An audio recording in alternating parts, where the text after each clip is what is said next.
সারা পৃথিবীময় যুদ্ধের দামামা বাজছে।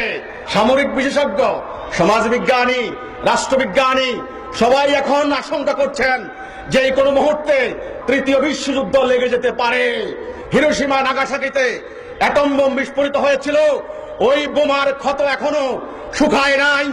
আর 40,000 অ্যাটম বোম, একটা বোমা হজম করার ক্ষমতা আপনাদের নাই। আমাদের লক্ষ লক্ষ আলেম, আমাদের লক্ষ লক্ষ মুফতি, আমাদের লক্ষ লক্ষ মুফাসসির, আমাদের হাফেজ কোরআন, আমাদের ডাক্তার, ইঞ্জিনিয়ার, আমাদের আইনজ্ঞ বিশেষজ্ঞ, আমাদের সাংবাদিক, বুদ্ধিজীবী, আমরা 150 কোটি।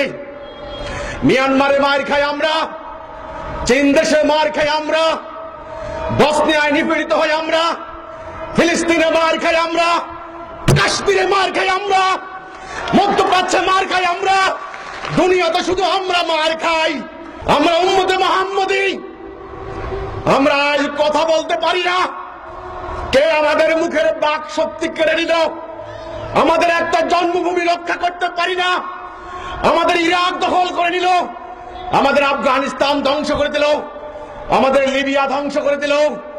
আমার প্রিয় জন্মভূমি বাংলাদেশ, যেই বাংলার মাটিতে আমি সেজদা করি, যেই মাটিতে আমার পূর্বপুরুষের অস্থিমজ্জা মিশে আছে। 1971 সালে পাকিস্তানি স্বৈর শাসনের বিরুদ্ধে লড়াই করে আমরা উদ্ধার করেছিলাম। সেই মাটি নিয়ে আজকে ষড়যন্ত্র শুরু হয়েছে। ভাবতে হবে আজকে তোমার বাঙালি জাতিকে নিয়ে, ভাবতে হবে মানব জাতিকে নিয়ে।